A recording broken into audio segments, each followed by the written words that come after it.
నమస్కారం. వారాహి వైటీ ప్రేక్షకులకు స్వాగతం. ఈరోజు మనం రోజువారీ కూరలకు ఉపయోగించుకునే కూరకారాన్ని తయారు చేద్దాం.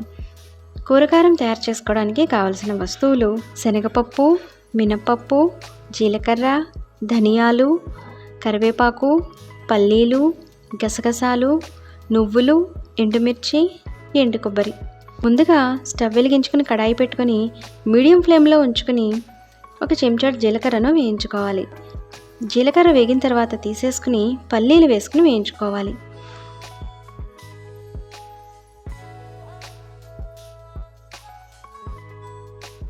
తర్వాత శనగపప్పును వేసి వేయించుకోవాలి.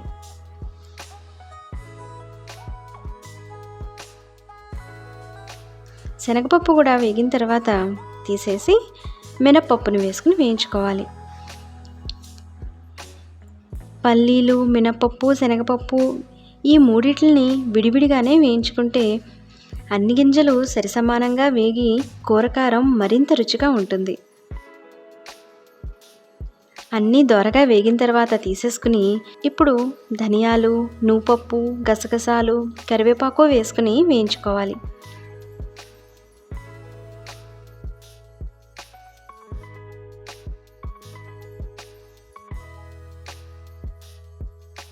ఈ మూడు దోరగా వేగిన తర్వాత తీసేసుకుని స్టవ్ కట్టేసుకుని అందులో ఎండుమిర్చి ముక్కలు వేసుకోవాలి.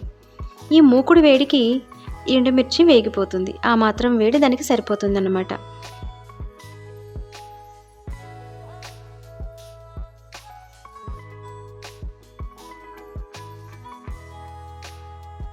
వేయించుకున్నవన్నీ చల్లారిన తర్వాత మిక్సీ గిన్నెలోకి వేసుకోవాలి.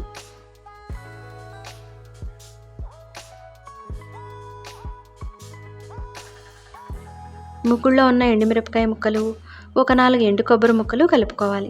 ఎండు కొబ్బరి కూరకారానికి మరింత రుచిని ఇస్తుంది. అన్నీ కలిపి మిక్సీ చేసుకున్న తర్వాత ఈ విధంగా గిన్నెలోకి తీసుకోవాలి. ఈ విధంగా మనకి కూరకారం తయారవుతుంది. ఇది పూర్తిగా చల్లారిన తర్వాత కడిగి ఆరబెట్టుకున్న డబ్బాలోకి తీసుకుని గట్టిగా మూత పెట్టుకుంటే 10-15 రోజుల వరకు కూరకారం గుమగుమలాడుతూ చాలా బాగుంటుంది. ఈ కూరకారాన్ని మీరు వేపుడికైనా వేసుకోవచ్చు, కూరకైనా వేసుకోవచ్చు. అన్ని రకాల కూరలకి ఈ కూరకారం చాలా బాగుంటుంది. ఈ రెసిపీని మీరందరూ తప్పకుండా ట్రై చేయండి. ఈ రుచి ఎలా ఉందని నాకు కమెంట్ బాక్స్లో తప్పకుండా చెప్పండి.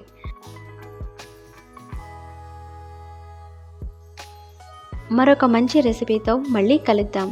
నమస్కారం.